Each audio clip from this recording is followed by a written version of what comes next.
নমস্কার বন্ধুরা, তোমরা সকলে কেমন আছো? আশা করি তোমরা সকলে ভীষণ ভালো আছো আর আমিও ভালো আছি। আমি পিয়া আর আমার চ্যানেল সুজিত পিয়া ওয়ার্ল্ডে তোমাদের স্বাগত জানিয়ে আজকের ভিডিওটি শুরু করছি। আজ বুধবার সকাল মোটামুটি এখন 9টা বাজে।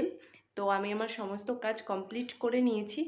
আজ না সকাল থেকে মনটা ভীষণ খুশি, কারণ একটু বিকেলে ও বাড়ি যাবো। মানে মেয়েদের যেটা হয় আর কি, বিয়ের পরে বাপের বাড়ি যাবার নাম শুনলেই মনটা যেমন আনন্দে একেবারেই ভরে যায়। তো এখন আমার সমস্ত কাজ মোটামুটি কমপ্লিট হয়েই গেছে। এখন চা খাবো। তো চাটা খেয়ে বাকি সমস্ত কাজগুলি তাড়াতাড়ি কমপ্লিট করে নেব, কারণ ওই বাড়ি যাব তো ভীষণই আনন্দ হচ্ছে। তো চলো কাজগুলো তাড়াতাড়ি সেরে নিই, পরে আবার দেখা হচ্ছে। এই যে দেখো, এখন আমরা বাড়িতে চলে এসেছি। মাঝখানে আর ভিডিও করা হয়ে ওঠেনি। তো তোমাদের দাদাভাই বলছিল একটু মাঠে যাবে, তো দুজন মিলে একটু ঘুরতে চলে এসেছিলাম মাঠে, আর দুজনে একটু এই যে ঘোরাঘুরি করে নিচ্ছিলাম। কি অদ্ভুত সুন্দর দেখতে লাগছে, তাই না?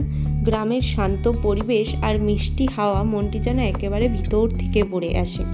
গ্রামের প্রাকৃতিক সৌন্দর্য আসলে নিজের চোখে না দেখলে হয়তো বা বলে বোঝানো যায় না। এই যে দেখো, সামনেই ছিল রজনীগন্ধার জমি, আর এই যে আমার পাশে যেটা দেখতে পাচ্ছ সাদা কাগজ দিয়ে ঘেরা আর কি, এটা হচ্ছে ছোট ছোট কপির চারাগুলো এইভাবে রাখা হয়। আমি যেহেতু গ্রামের মেয়ে, তো ছোট থেকে আমি এই সব কিছু দেখেই বড় হয়েছি। তো এই সব কিছুর সাথে আমি ভীষণ রকমভাবে অভ্যস্ত। তোমরা কিন্তু আমাকে অবশ্যই জানিও গ্রাম না শহর তোমাদের কোনটা পছন্দ। আমার তো গ্রাম ভীষণ ভালো লাগে। আর এই যে হেঁটে যাচ্ছিলাম দাদুর কাছে, দাদুর সাথে দেখা হয়ে গিয়েছিল।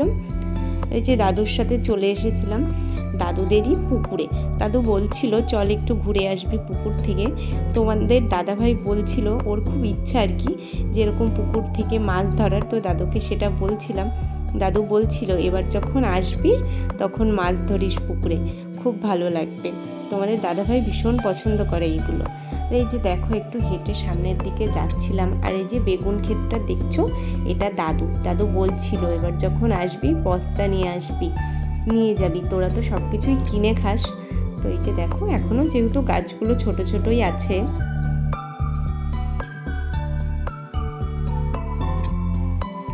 আর এই পুকুরটাতে এত ছোট ছোট মাছ মানে খেলা করছিল যে দাঁড়িয়ে আমরা দুজনে দেখছিলাম। মানে ভীষণ মানে ছোট ছোট মাছগুলো আর কি খেলা করে বেড়াচ্ছিল, দেখতে ভীষণ সুন্দর লাগছিল।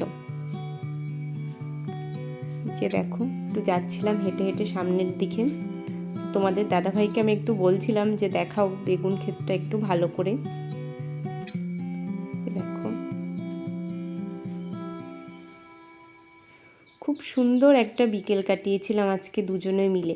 মানে শহরের সমস্ত কিছুকে ছেড়ে গ্রামের খোলামেলা পরিবেশে ভীষণ সুন্দর লেগেছিল। আর এই যে দেখো, মাঠ থেকে বাড়ি আসার সময় চোখে পড়েছিল এই আকাশটা, কি অদ্ভুত সুন্দর লাগছে দেখতে। দেখো, সন্ধ্যা নেমে আসার ঠিক আগের মুহূর্ত, এক মানে অপরূপ দৃশ্য চোখে পড়েছিল, ভীষণ সুন্দর লাগছিল। আর এই পাশে আবার দেখি রামধুনি উঠেছে। তো আমরা তো দুজনে হাঁ করে তাকিয়েছিলাম, আর ওই যে পাশে থাকা বাচ্চাগুলো ওরাও অবাক দৃষ্টিতে ওই রামধনুটার দিকে তাকিয়েছিল। সব কিছু মিলিয়ে আজকে একটা খুব সুন্দর বিকেল কাটিয়েছিলাম দুজনে মিলে। আমাদের তো ভীষণ ভালো লেগেছে।